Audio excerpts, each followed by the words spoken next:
നിയമസഭാ തെരഞ്ഞെടുപ്പ് പ്രഖ്യാപിച്ചതിന് പിന്നാലെ പശ്ചിമബംഗാളിൽ കേന്ദ്ര തെരഞ്ഞെടുപ്പ് കമ്മീഷന്റെ നിർണായകമായ നീക്കം പശ്ചിമബംഗാൾ ചീഫ് സെക്രട്ടറി നന്ദിനി ചക്രവർത്തിയെയും ആഭ്യന്തര സെക്രട്ടറി ജഗദീഷ് പ്രസാദ് മീണയെയും സ്ഥലം സംസ്ഥാന DGPയെയും കൊൽക്കത്ത പോലീസ് കമ്മീഷണറെ ഉടൻ മാറ്റുമെന്നറിയുന്നു. ബൽറാം നെടുങ്ങാടി വിവരങ്ങളുമായി ചേരുന്നു. ബൽറാം, നിർണായകമായ ഒരു നീക്കമാണല്ലോ ഇലക്ഷൻ കമ്മീഷൻ നടത്തുന്നത്.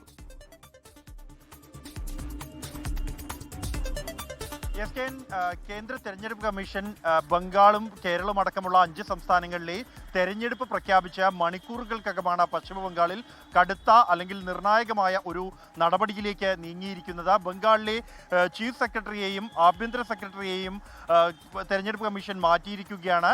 ചീഫ് സെക്രട്ടറി നന്ദിനി ചക്രവർത്തിയെയും ആഭ്യന്തര സെക്രട്ടറി ജഗദീഷ് പ്രസാദ് മീണയെയും മാറ്റിയിരിക്കുന്നു. ഇവർക്ക് തെരഞ്ഞെടുപ്പുമായി ബന്ധപ്പെട്ട യാതൊരു ചുമതലകളും നൽകരുത് എന്നാണ് തെരഞ്ഞെടുപ്പ് കമ്മീഷന്റെ ഉത്തരവിൽ വ്യക്തമാക്കുന്നത്. പകരം ചീഫ് സെക്രട്ടറിയായി ദുഷ്യന്ത് നരിയാലിയെയും പ്രിൻസിപ്പൽ സെക്രട്ടറിയായി സംഘമിത്ര ഘോഷിനെയുമാണ് നിയമിച്ചിരിക്കുന്നത്. ഇരുവരോടും ഉടൻ തന്നെ ചുമതല ഏറ്റെടുക്കാനും ഇന്ന് വൈകിട്ട് 3 മണിക്ക് മുമ്പായി ചുമതല ഏറ്റെടുത്ത വിവരം റിപ്പോർട്ടായി തെരഞ്ഞെടുപ്പ് കമ്മീഷനെ സമർപ്പിക്കാനുമുള്ള നിർദ്ദേശമാണ് നൽകിയിരിക്കുന്നത്. ഇതിന് തൊട്ടു പിന്നാലെ തന്നെ സംസ്ഥാന DGPയെയും കൊൽക്കത്ത പോലീസ് കമ്മീഷണറെയും മാറ്റും എന്നുമുള്ള വിവരവും തെരഞ്ഞെടുപ്പ് കമ്മീഷൻ ആസ്ഥാനത്തു നിന്ന് നമുക്ക് ലഭിക്കുന്നുണ്ട്.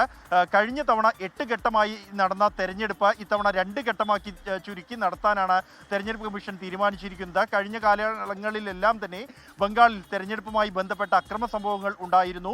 സംസ്ഥാനത്ത് DGP ഒപ്പം തന്നെ ചീഫ് സെക്രട്ടറി അടക്കം ഉന്നത പദവികളിൽ ഇരിക്കുന്ന ഉദ്യോഗസ്ഥരെ മുഖ്യമന്ത്രി മമതാ ബാനർജിയുമായി ഏറ്റവും അടുപ്പമുള്ള, മമത പറഞ്ഞാൽ എന്തും അനുസരിക്കുന്ന ഉദ്യോഗസ്ഥരെയാണ് നിയമിക്കുക പതിവുള്ളത് എന്നുള്ള വിമർശനം ഉയർന്നിരുന്നു. ഈ ഉദ്യോഗസ്ഥർക്ക് വേണ്ടി ഏതറ്റം വരെയും പോകാൻ മമതാ ബാനർജി തയ്യാറാവുകയും ചെയ്തിരുന്നു. കഴിഞ്ഞ കാലങ്ങളിലെല്ലാം തന്നെ അത് വ്യക്തമാണ്. ഈ ഒരു പശ്ചാത്തലത്തിലാണ് നിർണായക പദവികളിൽ ഇരിക്കുന്ന ഉദ്യോഗസ്ഥരെ തെരഞ്ഞെടുപ്പിനോടനുബന്ധിച്ച് മാറ്റാനുള്ള തെരഞ്ഞെടുപ്പ് കമ്മീഷന്റെ തീരുമാനം. ലോകത്തെവിടെയായാലും ഏത് സമയത്തും 24 വാർത്തകളും ഓഗ്മെന്റഡ് റിയാലിറ്റി പാക്കേജുകളും എക്സ്പ്ലെയിനറുകളും വിശദമായി കാണാൻ ഞങ്ങളുടെ YouTube ചാനൽ നിങ്ങൾക്ക് സബ്സ്ക്രൈബ് ചെയ്യാം.